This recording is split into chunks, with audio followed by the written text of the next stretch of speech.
While we all realize Drake Maye is certainly the answer for the Patriots at quarterback, and in terms of developing star power and leadership, Gerard Mayo's young team is looking for answers in several other places, including coaching. That's why today your old pals Nick Fitzy Stevens and Andy Jumbo Hart are more than happy to get into it and explore in the wake of the Patriots' 28-22 home loss to the Rams exactly what's going on. And how do we get anybody else not named Drake Maye going to solve some problems and get this team better? It's all available on the latest Six Rings and Football Things podcast, brought to you by your friends at WEEI Odyssey and 2400 Sports. He's on the WEEI Afternoon Show. His name is Andy Jumbo Hart. I'm pretty much everywhere else. Your old pal Nick Fitzy Stevens here at Fitzy GFY. All right, Hart. I just read before we started recording on this lovely Tuesday morning, while also streaming live across the Fitzy GFY and WEEI social medias. I just read this little tweet. I thought this would be a good starting point. Chad Graff has a piece on The Athletic that he just published that says, headline being, for this season to be deemed a success. Side note to all of this. This is, of course, and like every radio show and podcast in New England now, a reconvening of the Drake Maye Appreciation Society. Although how much more football washing we can do of the Rook, I'm not really sure. What's that, Sean McVay? Fine. Okay, we'll share your thoughts one more time if you insist. See his ability to create off schedule. I thought he did a great job of being able to make plays in the pocket today, extend drives. I thought he was patient, taking some underneath checkdowns where guys were able to create. We had some tighter coverages and he was able to fit the ball into tight windows. So he looks like a stud. I didn't do too much work on him coming out, but I do know that a lot of people that studied him really hard that, that I truly respect their opinions, loved what he was all about. You can see, just the impact that he has on his teammates, the way people talk about him here. He looks like he's going to be a special player for a long time, and he gave us fits today. That's right. I'll give you some fits right now. He joins the ranks, the Orlovskis, the Kurt Warners, the Louis Riddicks, the everybody's across the world. Drake Maye is it. Yes, we get it. However, the Chad Graff piece that I mentioned moments ago, Andy says, for this season to be deemed a success, you've got to come out of your 8-person draft class feeling good about more than Drake Maye. So there's your first question, audience. There is your first question, Andy Hart. Who in this 8-person draft class, not named Drake Maye, could possibly be the next person to step up and be deemed a success? To help, who's going to be part of the solution, not the problem, going forward? So, first of all, I disagree with Graff. Now we've moved the goalpost because everybody said this season was about Drake Maye and the development of Drake Maye. And as long as you have a franchise quarterback, Drake Maye, everything's fine. Now that we've acknowledged that, we drum up. And I give Graff credit. You got to do these things to create content, create discussion. But I disagree with it totally. If Drake Maye's a stud, then you have a future. And everybody knows that. That's what elite quarterbacks do. Second of all, I do enjoy Sean McVay better when he's raving about our first-round pick rather than shitting on us.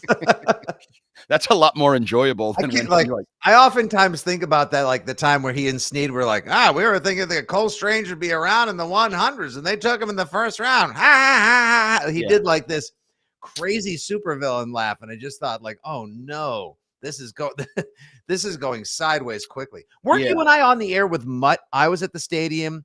You were at home. He was in studio back in 2022, the night they took Cole Strange. You think I remember these things? But I do. That's the thing. Elephants never forget. Hollow in there. Yeah, believe me, I didn't take you knocking on the top of your cranium to need to know that. I feel like that was the night like McDuffie went to the Chiefs, and you got like Jermaine Johnson going to the Jets, and we're just like, we could have used him. I like that guy. Wait, who? Yeah. Anyway, I agree with you. I appreciate that. Anyway, back to the topic at hand. So if you're gonna sell me on anyone, it probably has to be maybe Layden Robinson, one of the offensive linemen.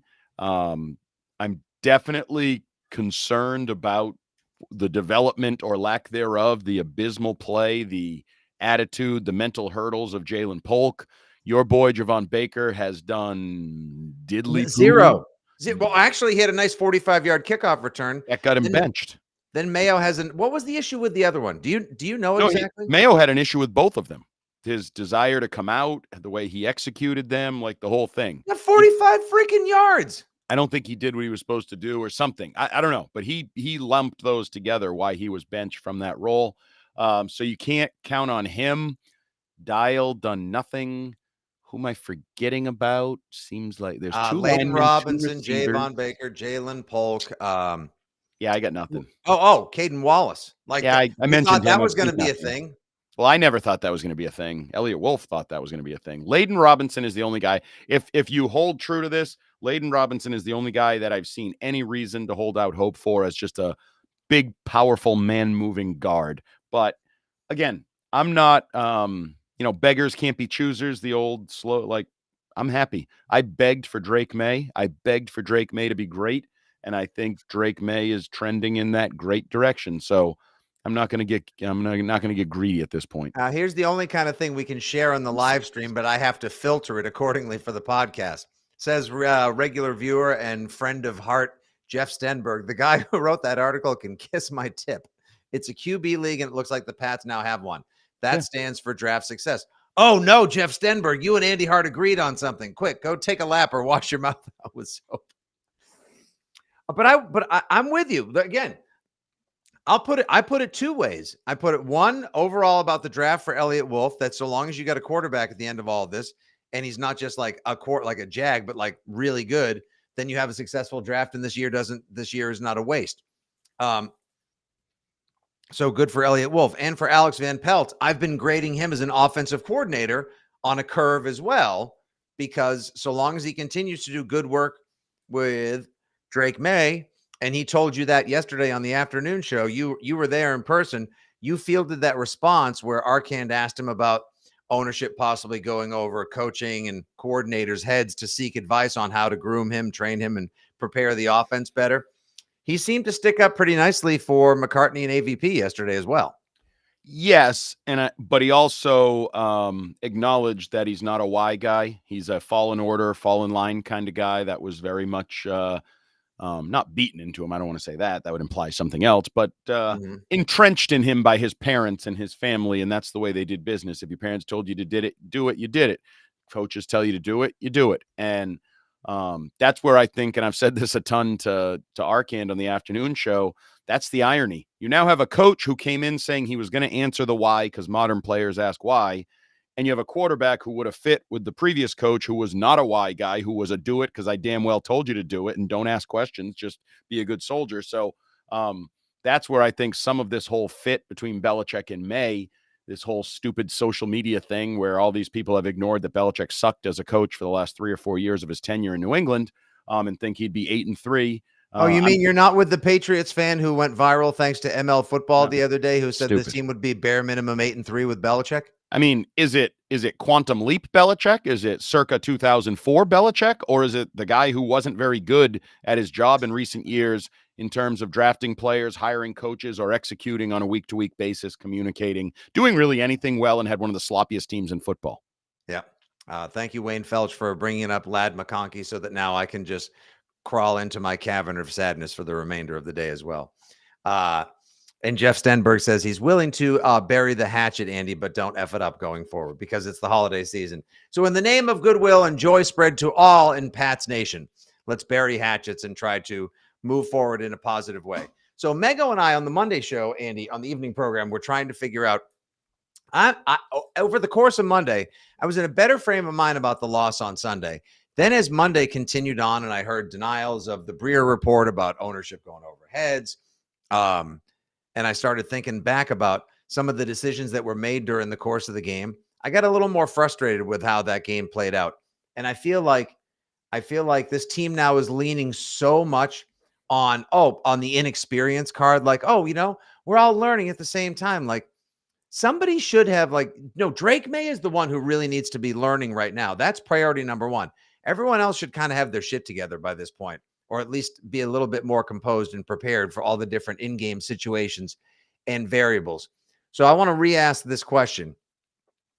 Do you feel like ownership of the New England Patriots did quarterback, coach, and just the team at large a disservice by not making sure there was a more veteran, schooled, and experienced presence alongside Gerard Mayo, at least during his first year, to prevent some of these coaching miscues and hiccups that seem to be getting in the way of the team's success.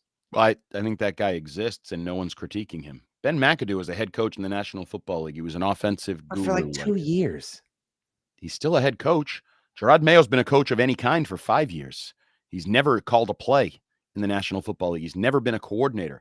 Ben McAdoo was a multi-spot successful coordinator and became a head coach. I think he was supposed to be in that role. He's in that assistant head coach role.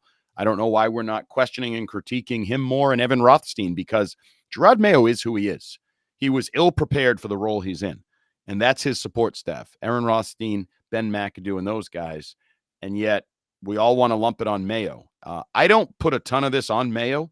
He couldn't prepare himself, right? Like there was nothing he could do to prepare himself. I mean, maybe a little bit more, but in general, he wasn't prepared or qualified for this job. Robert Kraft wanted him to have this job, so they surrounded him with whatever they thought was a support cast. I don't think the support cast has done a very good job. I don't know what Ben McAdoo does. That's a great question. Is there anyone you can ask during a Patriots Monday or a Patriots Friday, just like, hey, just on behalf of Pats fans that are generally curious and are looking to see more success, like, oh, Gerard Mayo's like, oh, I make notes on this so that next time I try to get it right. Like, you had the whole offseason to think about how different games may play out and how different defenses, schemes, looks, and game plans may work, coach. To sort of just make it seem like, well, summertime was vibe patrol, and now we're really getting into the in-game nitty-gritty. Like, that doesn't give me, a seasoned Patriots fan, and I imagine the same is true for our listeners, our viewers, and more, a lot of confidence going forward. And that's why I titled today's podcast, Patriots Searching for an Identity Beyond Drake Maye. Well, who are they? What is this team aside from an old logo that used to define the standard of success in the NFL and now is starting to look, well, now has almost cemented itself, or at least firmly like plaster of Paris itself into the mediocrity, if not futility, of the NFL? They are May and figure it out. You know, remember that? What was the old Palmer and Spawn and Pray for Rain, or famous Orioles starting pitchers that they're like May. And that's why I said a couple weeks ago, you can almost see at times where he goes, F it, I'll do it myself. Like I got to do everything around here. And I've seen May. I love May. May has convinced everyone. I mean, you got Dan Orlovsky saying he should be in the Rookie of the Year conversation. He won't because they don't win enough games and the team's not good enough, but he should be in. That's a guy who hated him, who thought he should sit for 2 years. Couldn't pay him enough money in the world to play him. So we've seen the obvious ability and evolution of Drake Maye. I think Alex Van Pelt, not coincidentally, with Drake Maye, has trended upward. I think Alex Van Pelt has done a better and better. I thought Alex Van Pelt had a pretty good Sunday. He's been better. The guys that have struggled the most are the holdovers. Gerard Mayo, DeMarcus Covington, Elliott Wolf, sort of the guys you supposedly. Whoa, Matt Groh. Matt Groh. Well, but I don't know what Matt Groh does. He's sort of an underling now. How can you have a team that has so many? What would you say you do here's? Because you have a collaborative, you have a. That's great. The whole thing. Yep. And it's silo free, and everyone can just help themselves to whatever grain they need. And they can ride a bicycle around the locker room where there's a ping pong table and all sorts of fun stuff. They're not hard ass. You know who's hard ass generally? Bosses. We don't like it, but they're hard asses because they make us do what we don't want to do. They keep us in line. They force us to do our jobs, things that we saw in the past. The hierarchy here might be a problem. I mean, I hate to say this because I like Gerard Mayo a lot. I don't know if he's the guy. I really don't. To me, there has to be a lot of growth in his on-field coaching, but also his culture coaching if he's going to be the guy. I don't. Right now, if you made me bet one way or the other, I would say no, he's not the guy. He just isn't. Good comment from Wayne Felch here. Why do the Patriots love all these other coaches? Because other teams are paying their salaries. Well, Well, hold on. So let's think about this for a second, because we know with Patricia and Judge and the Fobs, friends of Belichick that came through for so many years. So when AVP was dismissed from Cleveland back during the winter, is he still getting paid by Cleveland? Therefore, they didn't have to pay him that much, which made candidate 12 more attractive than others? There's certainly the possibility there's an offset and that some of the pay is coming through Cleveland, and that is the combine. Now, I've heard AVP is making good money. I haven't been able to truly sort of source it out, but the indication I've gotten is that people would be surprised how much money AVP is making, that he's being paid pretty well. Really? So we'll see if that's true or not true. But I don't think there are a lot of those guys. Like, this is the staff they put together. I mean, I haven't done the research on Drew Wilkins and Scott Turner and who was it? Who is it? Tyler Hughes is the wide receivers coach. Yeah, he was like a high school coach a few years ago. Can I make a prediction? Yeah, he will not be the wide receivers coach next year, based on a lot of the criticism I've heard from. Let's call them. What we called them fobs when they were built. Let's see, this guy, these two people too. But more so, friends of Mayo, FOMs, the Currans and the Phil Perrys of the world, who are tied into Gerard Mayo, have been very critical of the wide receiver coach, very critical, and I think that is a sign that he will be a part of the offseason maneuverings of the coaching staff. He'll be Cam McCord will be like, "Oh, your exit packages right this way. Come on down." Here's a good question from your pal Jeff Stenberg as well. I had it on screen a moment ago. Do you think AVP is doing better, or is his perceived success just the fact that Drake Maye is infinitely better than Brissett? We now have the Patriots up into the 20s, by the way, in points per game, thanks to the work of Drake Maye as well, which is good. Drake Maye is now averaging, I think, almost 8 points a game better than Jacoby Brissett was. So you're talking about tangible results. There you go, right there. The proof is definitely in the pudding and in the box score. Yeah, no, I the question about whether is AVP better or is, Drake Maye the reason, I think Drake Maye is a significant reason. No, us people didn't think Mac was the answer. No, none of us liked Mac. Well, I can't speak for Fitzy. A lot of people didn't like Mac as much as they liked Drake Maye. He didn't have the skills. I'll go ahead. I always own my L's, and I'm never ashamed to be the lone resident of unpopular take Island, as I say. I thought Mac would be able to work within the system. The true tragic downfall of Michael McCorkle-Jones was the departure of Josh McDaniels and himself. Talent.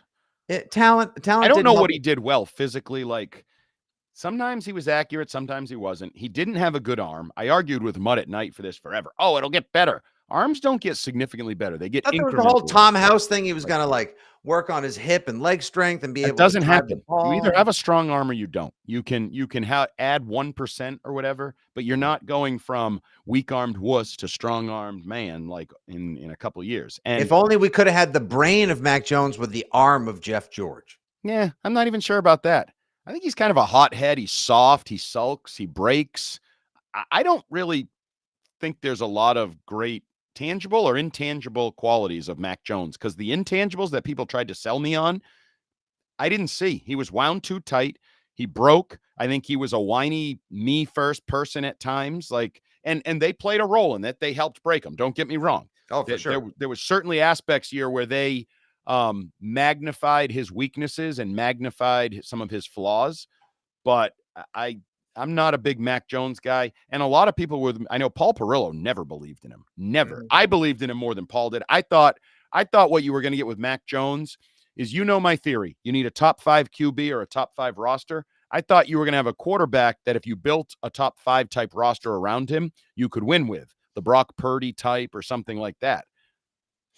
A delusional Pats fan watching live on YouTube as we record. They call Drake Maye now Vanilla Vic. I had no idea. Wait, who's Vanilla Caleb Williams? Mac or May? Mac. Oh, I think Caleb Williams is disrespectful to Caleb Williams. He has light years more talent than Mac. He has infinitely more talent and a much higher ceiling as well. All right, we'll get to the back leg. We'll do a little Pats Paris, some of the other news, notes, nuggets, rumblings, and bumblings going on. Let me answer Wayne real quick. Do you answer? Make people have to stay tuned to the second half of the podcast. Oh, okay. I have an live stream. We're on the live stream, but on the podcast now we have to insert like a commercial break. I just want people to, hey, look, if it works for Bill Simmons, it'll work for us here on 6 Rings of Football Things. Hold on, cousin Sal. Here comes the commercial sound. All right, and we're back here on BS Things, or 6 BS Rings. What are we calling this now? Second half of 6 Rings of Football Things. We opened up talking about the Patriots' identity crisis and the fact that they're just pinning too much on Drake Maye. Andy said it's Drake Maye and pray for rain. That he is what they are, or he is what they is, however you want to put it now. I'm wondering aloud, based off of a piece from Chad Graff, if there's anyone else that you're going to get from the 2024 draft class that's going to matter as well. Andy, let's go ahead and get into that one question you had on the other side before we took the break. What did you want to acknowledge? Wayne Felch asked, do you trust Elliott Wolf for another offseason and draft class? I do not right now. I don't know how you could. If you is that a firm? Because you said earlier you're not sure if Mayo is going to ultimately be the guy, but you definitely don't trust Wolf as of now. How can I trust him? How could I trust him based on what he did last offseason? It was a disaster, an absolute disaster. Other than Drake Maye, and I give him no credit for that because I think 99% of the planet would have said Drake Maye. Fell into their effing lap. Right. Like I am team. You don't get credit for the quarterback, because if it went Caleb, Drake, Daniels, or it went the way that it stayed the way it did, it is what it did, as they say. Either way, you ended up with a stud quarterback. And everything other than that was a disaster. The offensive lineman he signed, the Chukwuezefor thing. Where were you when the Chukwuezefor era ended? Watching the Patriots season opener against the Bengals. And somehow they won the freaking game. Yeah, like this weekend was a perfect example. One of our commenters said, hey, the Rams had 20 rookies on their squad last year because, of course, they effed all them picks. Got a Super Bowl out of it in the process. They did just fine. They look to be doing pretty well, too. They had a first and a second this year. They took Verse and Fisk. Guess who were dominant factors and figures in the Rams win on Sunday, not named Nakua, Stafford, and Kupp? Verse and Fisk. You know where Fisk went, by the way? I know we mentioned it Sunday in the postgame, but I'd like to reiterate in case anyone wasn't listening, and you should be because it's the best damn postgame show in town. 39th, 2 picks after Jalen Polk. Gee whiz, how would we be doing with our defense that's falling apart in front of our eyes, Andy, if we had Braden Fisk on the team and not Jalen Polk? Whoa. But what about the offense? How much of a drop it would take if we didn't have Jalen Polk? Wait. Hey, quick question. Anyone that's listening right now, feel free to tweet at us, but to our viewers concurrent with our live stream at the moment, has the offense officially been weaponized, or should I still keep waiting? I would keep waiting. Okay. I would definitely. There are no weapons of mass destruction other than Drake Maye on this roster. Okay. Yes, Wayne Felch, stuck clock is right twice a day. But here's what you're going to keep hearing. I see this in my mentions and all over the Twix platform. I'm not blue skying yet. I can't handle multiple. Yeah, what's that all about? I keep seeing that. That's everywhere. people that are just mad. They don't want anything to do with Elon Musk, so they're leaving Twitter to go to liberal weenies. Why'd you have to get political, Andrew? At the pre-show meeting, we explicitly said no politics. Robert Donston, get rid of Mayo, go get Vrabel. I don't hate it. I don't. I'm not gonna lie to you. I don't hate it. I didn't hate. I wanted him in the first place. Right. When I ran into Ben Volen last year at the stadium, and Volen was like, "Hey, just so you know, there's smoke. There may be some fire to the smoke of the whole Vrabel thing. They I think for a minute they may have gotten swayed off platform with the whole no, we're committed to Gerard Mayo. When Vrabel, I don't think they would pay the buyout. I think the buyout was what swayed him. There was wore the red coat and pledged fealty and love and loyalty and honor to the organization. I think they were like, wait a second. Wow, it is Mike Vrabel after all. He's a badass. Look at the way Brian Callahan and the Titans have absolutely crapped all over themselves with superior talent to what Mike Vrabel had last year and the year before that. Oh, Mike Vrabel is a good football coach. I don't know if he's a great football coach, but I can tell you he is a good football coach. Also a good football coach to kind of pair up with what they want to be, run the ball, play defense. That's his style of coaching. I mean, okay, that's money. It was all money. Great point. You remember Sunday I was talking about, oh my God, my kingdom, if only to be able to see Drake Maye operate with the weaponry that Matt Stafford was able to or continues to be able to in Los Angeles. I'll ask you this. F that whole entire, what would the roster be if Belichick were the coach now? What would this Patriots record be right now? Same plan. Brissett for 5 games into Drake Maye, but Mike Vrabel is the coach, not Gerard Mayo. You'd have a couple more wins. 5 and 6 at least, right? Yeah, 5 and 6 is probably a fair number.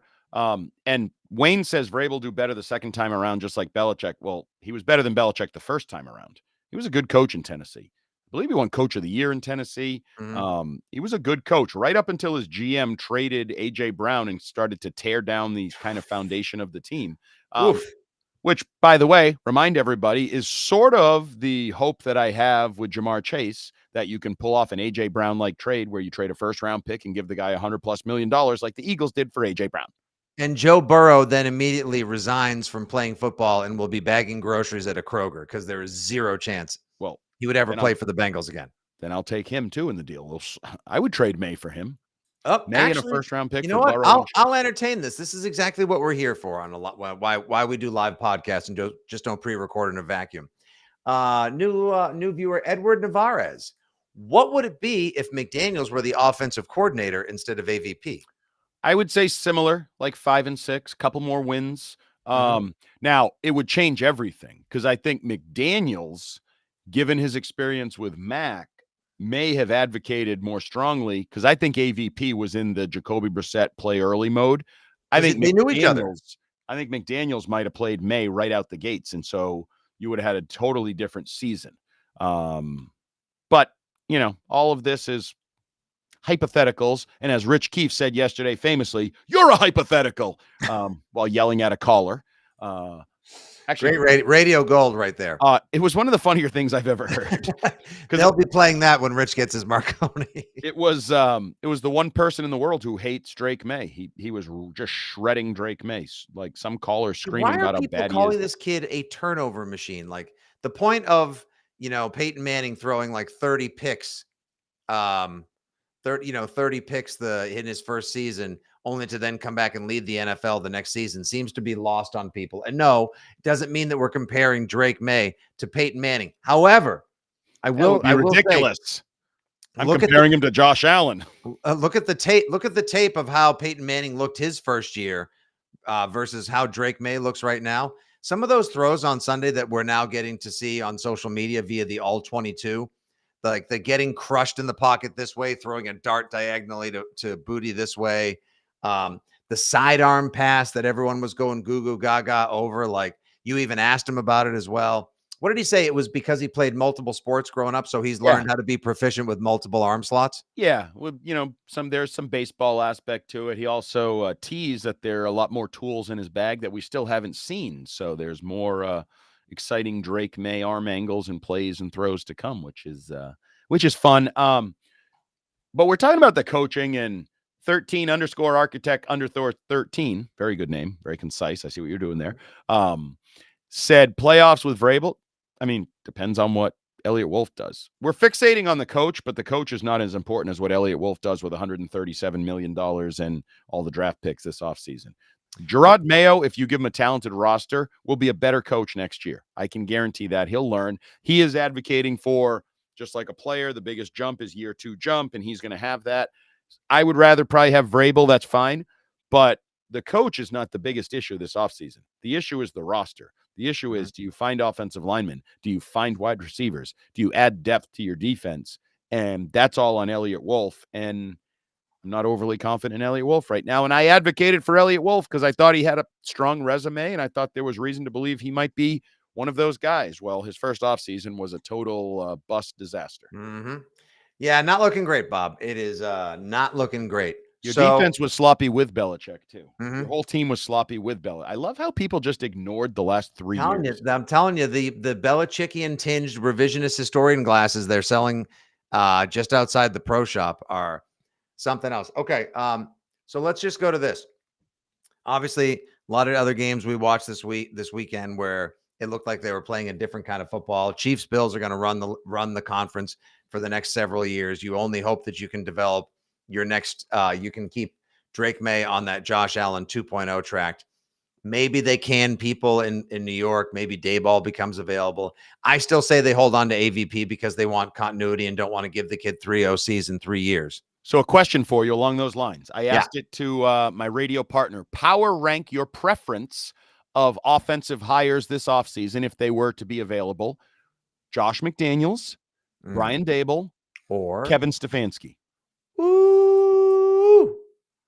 I can't see Stefanski replacing AVP because their scheme. No. I didn't say replace.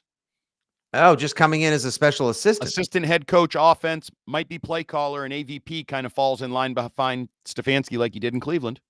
All right. Believe it or not, even though I am a celebrant of the catalog of Josh McDaniels, I will go Daboll. I would love literally the guy. He knows the scheme. He's been here. He probably would have the same closet where he can hang up his coat. But more importantly, he literally worked with Josh Allen, and he helped turn around Josh Allen. And if you could bring in the Josh Allen whisperer, hell, he even got, to be quite frank, maybe his most impressive accomplishment is he squeezed a $45 million a year contract out of Daniel Jones with that amazing season just a couple of years back. So I would actually go Daboll. Yeah, I would go Daboll first, McDaniels second, and Stefanski would be my last choice. Yeah, same. 100%. All right, so let's what are the three? Let's just leave on this one. What three things can we hope? What 2 or 3 things can we hope actually get fixed or improve over we have 6 games left. We have a bye week coming up in a few weeks. They're 3-8 right now. Next game this Sunday, 1:00 down in Miami. Let's power rank and prioritize, medal stand, whatever you want to call it, the 3 areas that we hope are improved most over the rest of the season. Wide receiver, somebody, even I almost like Sunday. We talked about it in the Six Rings postgame show. The core pass catchers were Bourne and Henry. It wasn't young guys. It was the old guys from the Belichick free agent frenzy. I almost don't care if that continues. Just give me something that is consistent, something that is week to week. I think Drake Maye can count on a couple guys. Ideally, it would be one of the young guys in there. Demario Douglas would take a jump because I think he's had a sneaky, disappointing season in the eyes of a lot of people. And by the eyes of a lot of people, I mean this person right here.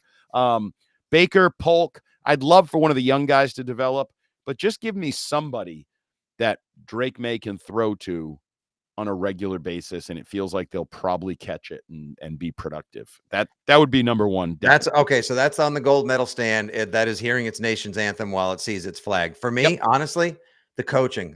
I'm sorry. I believe you'll be you can get a T. Higgins. Maybe you can get Ted McMillan. You can, I don't know, maybe you go get 2 good. I know Arcan was, give me Mark Cooper and T. Higgins. Yeah, sure. Whatever. You can go out. What's that? What was that? I want T. Higgins and Amari Cooper. You can get receivers. You can buy linemen. You know what you can't buy? Coaching intuition, the coaching intelligence, the coaching gut, the coaching feel, the coaching. But you can develop it. Do you think so? All right. Absolutely. I want to see some of it start to develop now because I have less confidence in the coaching staff and some of the coordinators now than I did when the season started off. Put it that way. That's probably fair. Coming off last week, I didn't think DeMarcus Covington necessarily stood out for the positive. That evolution, I would say the improvement or evolution of the coordinators, I'm higher on AVP right now than I was Covington, and I would have said the opposite coming into the season, I think. So that's fair. Mayo, there's work to be done. There is work to be done in terms of his coaching ability, his leadership ability, his spokesmanship ability, everything that goes into the job. I think he's been questionable at. His coaching style resembles the way he handles his pressers, kind of wishy-washy, going this way and then walking it back that way. Pick a lane. That's why they need to develop an identity. That's why they need to develop a way and a path. And I'm not going to back off that. And then, you say receiver, then coaching, then O-line. I'll say coaching, then receiver, then O-line as well. The O-line, it is the worst. The O-line is the pass pro's bad. But I almost don't care because I don't know how many of these guys are going to be here moving forward. Mike Onwenu and anybody else? Are any of these guys going to be part of the starting offensive line next year? I don't know that. I kind of hope a bunch of them are not, and it's not, that's not very nice to say that I'm rooting for them to lose their jobs, but the reality is they need to upgrade almost across the board. Ben Brown, nice story. Vidarian Lowe, nice guy, nice story. But Shime pointed out, boy, Ben Brown is allergic to picking up stunts. Oh my God. I don't know how defensive coordinators don't call games and twists up the middle all day long until they stop it. They're going to now. The tape gets out. It's not a dumb league. It's been all year. It hasn't just been Ben Brown and it hasn't just been last week. All year they've struggled. So That lends me to, they're not talented. Like, that's part of it. Their ability is limited. They're practice squatters, they're waiver wire guys. They are what they are. Yes, exactly. But some of that has to fall on Scott Turner and the coaching and getting these guys prepared and knowing what to do and how to handle it and drilling it and all of that. Andy, can you honestly, can you take ground chuck from the grocery store that now has the special 30% off orange sticker and is starting to brown in some of the spots where it's supposed to be red? You fry it up real good. And can you make that taste like, beef Wellington? No, but I can make a palatable taco out of it. Okay, well, that's it, folks. That's it. We are just hoping for palatable tacos the rest of the way. I like tacos. It's Tuesday. It is indeed. All right, guys. We appreciate you guys watching live with us and all of your questions, your participation. We don't even have to run a mailbag podcast because you guys are like a live, living, AI-generated mailbag. Thank you for watching. Thank you for listening. He, of course, is at Jumbo Hart. He's on his way to a radio station near you for an afternoon program, and I'll just be home puttering around, not cleaning up my office because I don't really care about what my Zoom backdrop looks like. But we appreciate you for watching and listening to and being a huge part of the Six Rings and Football Things podcast community. Back in a couple of days with our preview of the Miami game. Hopefully we'll go behind enemy lines, give you the full comportment this week. We'll have On the Beat with Mego from the stadium. May even give you another special surprise or two on the pod stream. But until then, thank you guys for tuning in. Appreciate you very much. What's that? Jeff Stenberg, we are aligned. Good one. You can always do something with damage. Someone had a child. Oh, yep. That's true. It's a great point. Actually, you know what, Jeff? Multiple children. So we got that going. And we think they're yours. I did wear a Patriots jersey into the maternity ward, and the guy had Jets pins on his jacket, so we'll never actually know. Oh. All right. That'll do, everybody. Thanks. Take care. We'll talk to you soon. God bless. And as always,